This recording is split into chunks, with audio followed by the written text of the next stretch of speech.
En réalité, c'est une molécule d'une puissance étonnante qui est impliquée dans des fonctions bien plus vastes.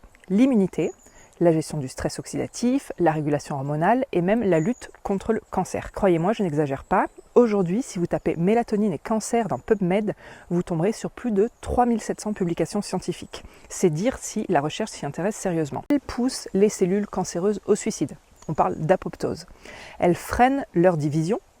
Elle coupe les vivres en bloquant la formation de nouveaux vaisseaux sanguins, c'est-à-dire l'angiogénèse, et elle réduit l'inflammation chronique qui entretient la progression tumorale. Bref, c'est un véritable couteau suisse biologique et en plus, elle est très bien tolérée. Mais là où la mélatonine devient encore plus intéressante, c'est en association avec les traitements conventionnels du cancer.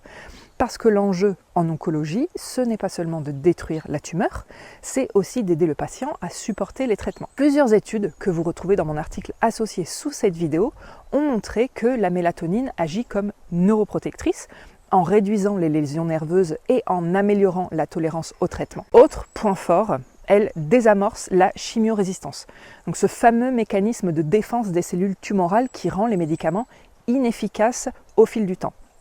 En diminuant le stress oxydatif et en régulant certaines voies de signalisation, la mélatonine redonne de la sensibilité au traitement. Et pour la radiothérapie, elle agit comme un bouclier moléculaire. Elle protège les tissus sains sans réduire l'efficacité antitumorale. Donc les essais cliniques sont clairs, la mélatonine est sûre, compatible avec toutes les chimiothérapies et elle améliore la qualité de vie et la tolérance des patients. La mélatonine s'impose peu à peu comme un soin de support incontournable en oncologie intégrative.